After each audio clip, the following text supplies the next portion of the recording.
Assalamualaikum warahmatullahi wabarakatuh. Halo kawan-kawan, kali ini saya akan membahas tentang pengendalian perubahan atau change control seperti itu.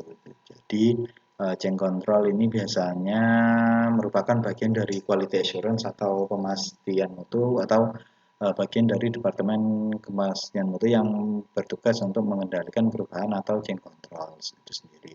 Kenapa change control itu diatur? Karena setiap perubahan atau hal-hal yang terkait apa ya, setiap perubahan yang ada di proses atau peralatan atau bangunan fasilitas di industri farmasi itu perlu dikontrol. Dalam tujuan apa? Agar perubahan yang terjadi itu tidak mengganggu atau merubah kegunaan atau efektivitas dari obat dan tidak merubah keamanan dari obat itu sendiri ataupun keamanan dalam proses pembuatan obat itu sendiri. Jadi apa change control ini penting? Selain hal tersebut juga menjadi salah satu persyaratan dalam peraturan mandatori, yaitu yang di Indonesia yaitu cara pembuatan obat yang baik tahun 2018. Nah, di CPUB pengendalian perubahan ini diatur khusus pada klausul 12.96 sampai 12.102. Jadi, pengendalian perubahan merupakan bagian penting dari pengelolaan pengetahuan dan dalam ditangani dalam sistem mutu industri farmasi. Jadi tujuannya itu untuk menjaga mutu suatu sediaan atau obat yang sedang suatu sediaan atau mutu obat itu terjaga. Nah, hendaklah tersedia prosedur tertulis yang merinci langkah-langkah yang diambil bila ada perubahan terhadap bahan awal, komponen produk, peralatan proses, dan lain-lain pada siklus hidup produk yang mungkin berpengaruh pada mutu atau reproduksibilitas. Jadi karena pengendalian perubahan itu penting, jadi perlu dibuat SOP bagaimana tata cara untuk pengendalian perubahan atau change control.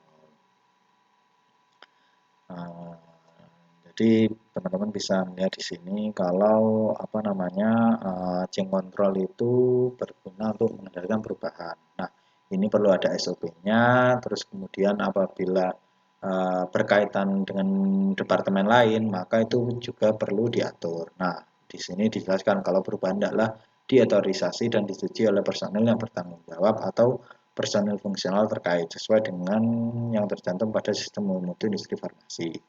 Data pendukung, misal salinan dokumen, hendaklah dikaji untuk memastikan bahwa dampak perubahan telah dipertimbangkan sebelum disetujui.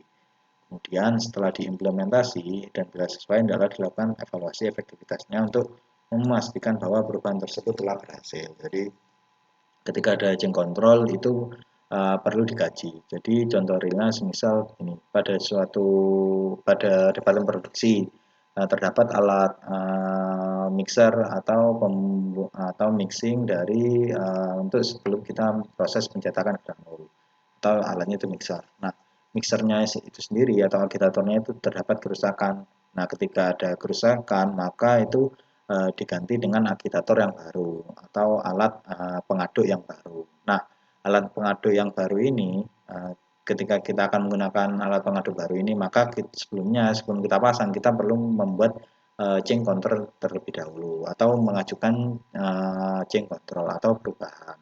Nah, ketika kita mengajukan perubahan ke departemen QA maka dari QA itu akan mencoba mengkaji apakah perubahan ini perlu ditindaklanjuti secara detail atau tidak seperti itu.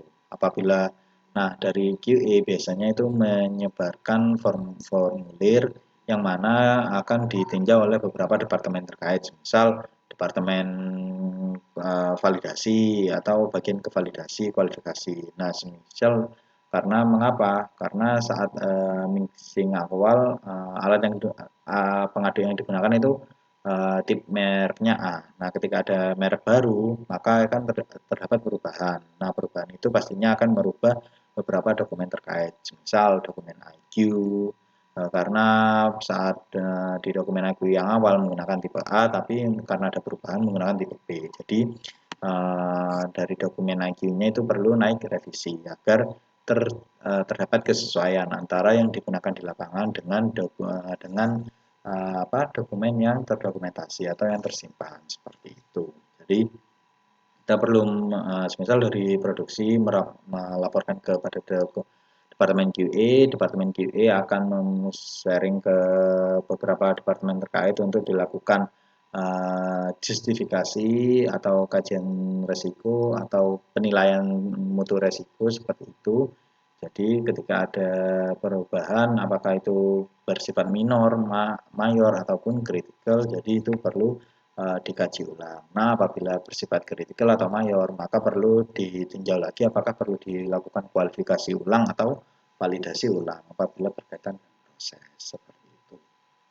Oke, mungkin itu saja terkait pengendalian perubahan. Apabila ada yang mau ditanyakan, tulis saja di kolom komentar. Terima kasih. Wassalamualaikum warahmatullahi wabarakatuh.